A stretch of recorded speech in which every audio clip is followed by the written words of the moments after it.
Good morning, dear friends. Today we are going to see a beautiful poem by Rudyard Kipling.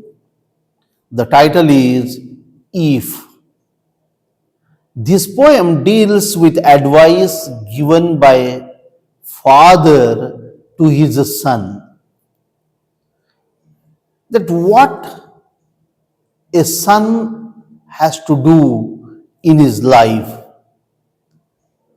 See the poem.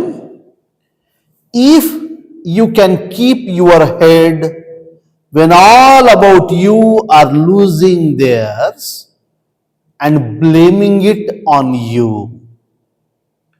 If you can trust yourself when all men doubt you, but make allowance for their doubting too. If you can wait and not be tired by waiting or being lied about, don't deal in lies, or being hated, don't give way to hating, and yet don't look too good nor talk too wise.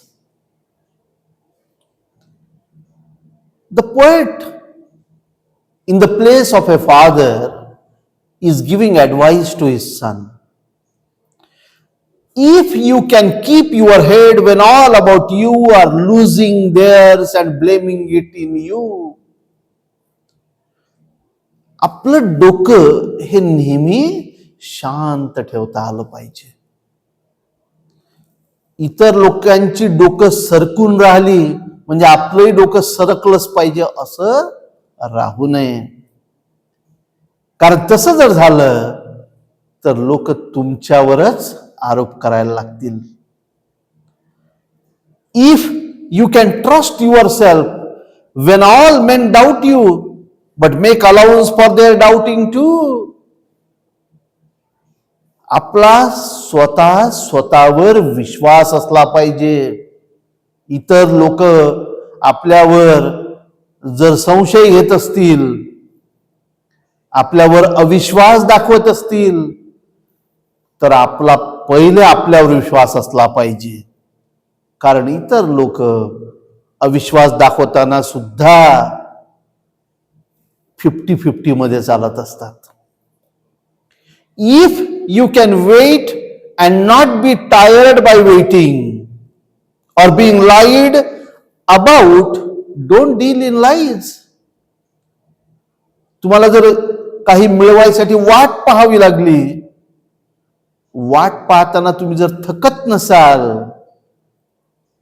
तुम्ही सहनशीलता दाखवत असताल, किंबहुना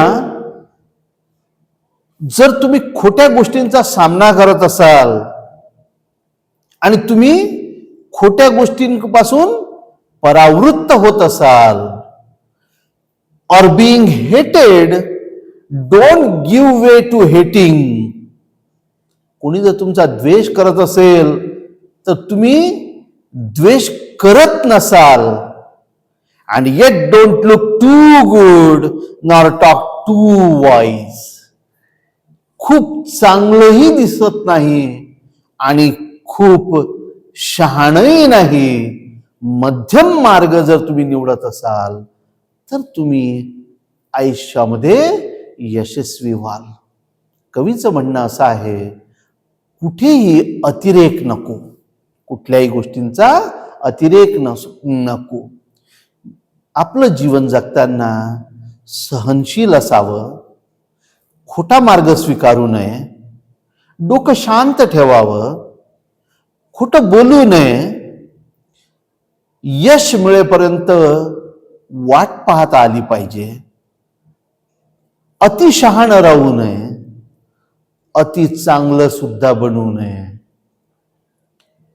if you can dream and not make dreams your master. स्वप्न पाहत असाल आणि स्वप्नांना आपला मालक बनवत नसाल, म्हणजे स्वप्न पूर्तीसाठी प्रयत्न करत नसाल, तर तुम्ही जीवन जगत नाही असा अर्थ होतो.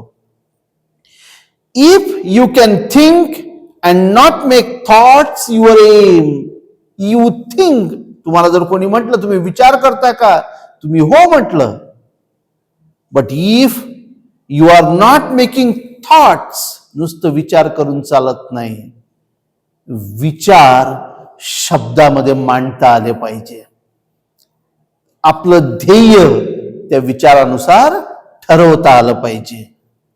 If you can meet with triumph and disaster and treat those two impostor just the same, if you can meet with triumph and disaster, जीवनामध्ये तुम्ही यशस्वी होणं आणि अयशस्वी होणं दोन्ही जर एकच समजत असाल तर तुम्ही मूर्ख आहे, तुम्ही काहीच मिळवू शकत नाही. If you can bear to hear the truth you have spoken, if you can bear to hear the truth you have spoken, आपण जे सत्य बोलतो ते सत्य सहन करता येत नसेल तर तुमच्या जीवनाला काही अर्थच नाही आहे.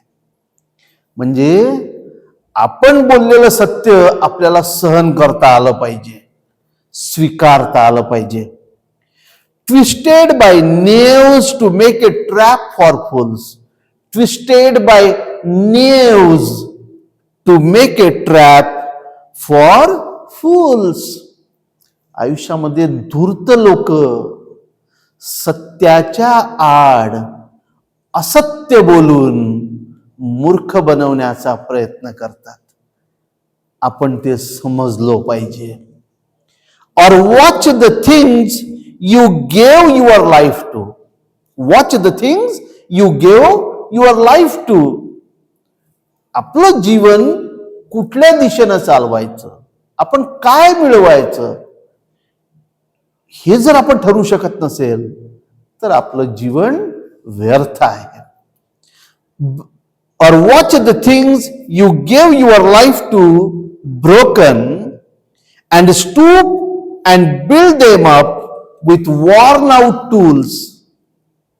आणि जर आपण जीवनामध्ये तुटलो, झुकलो आणि नंतर आपलं जीवन पुन्हा उभारण्याचा प्रयत्न केला, पण कसा, worn out tools. Worn out tools म्हणजे बोथड झालेल्या शस्त्रांनी, अशी शस्त्र ज्यांनी धार लावता येत नाही, त्यांनी जर तुम्ही आपलं जीवन घडवण्याचा प्रयत्न करत असाल. If you can talk with crowds and keep your virtue, if you can talk with crowds and keep your virtue, तुम्ही गर्दीला संबोधित करू शकत असाल आणि गर्दीला संबोधित करताना सुद्धा आपला सद्गुण टिकून ठेवत असाल. और walk with Kings nor lose the common touch, किंवा राजे महाराजांसोबत चालत असाल पण पाय मात्र जमिनीवर ठेवत असाल तरच जीवनाला अर्थ आहे. नाहीतर राजासोबत चालायचं आणि अभिमानाने फुगायचं तर त्या जीवनाला अर्थ नाहीये. If neither foes nor loving friends can hurt you, if neither foes nor loving friends. फो म्हणजे शत्रू, शत्रू किंवा आपले प्रिय मित्र जर आपल्याला दुखावत नसतील, if all men count with you but none too much, all men count with you, सगळ्याच लोकांना तुमच्याशी पटत असेल तुमच्यासोबत, म्हणजे ते तुम्हाला मित्र समजत असतील पण जास्त जवळचे नाही. If you can fill the unforgiving minute with 60 seconds worth of distance run, yours is the earth and everything that's in it. If you can fill the unforgiving minute. काळ कसा असतो, प्रत्येक क्षण गेलेला क्षण पुन्हा परत येत नाही. अनफॉरगिव्हिंग, तो तुम्हाला माफी देत नाही. क्षण निघून गेला. तुम्ही कितीही याचना केली तो परत येत नाही. विथ 60 सेकंड्स, कुठलाही मिनिट हा 60 सेकंदाचा असतो. आणि तो 60 सेकंद, त्याची जर किंमत तुम्ही ओळखू शकत नसाल आणि त्याच्यानुसार धावत नसाल तर तुमचं जीवन व्यर्थ आहे. पण तुम्ही जर धावत असाल तर yours is the earth and everything that's in it. जर तुम्ही वेळेचं बंधन पाळत असाल तर ही पृथ्वी तुमची, या पृथ्वीवरचं सगळं तुमचं. And which is more, you will be a man my son. आणि सगळ्यात महत्वाचं म्हणजे माझ्या मुला, या पृथ्वी तलावर तू माणूस म्हणून ओळखला जाशील. एवढं जर तू करशील तर आयुष्यात खरा माणूस बनशील, असं कवी रुडियार्ड किपलिंग या कवितेमध्ये सांगतो आहे. Be a man my dear son. Thank you.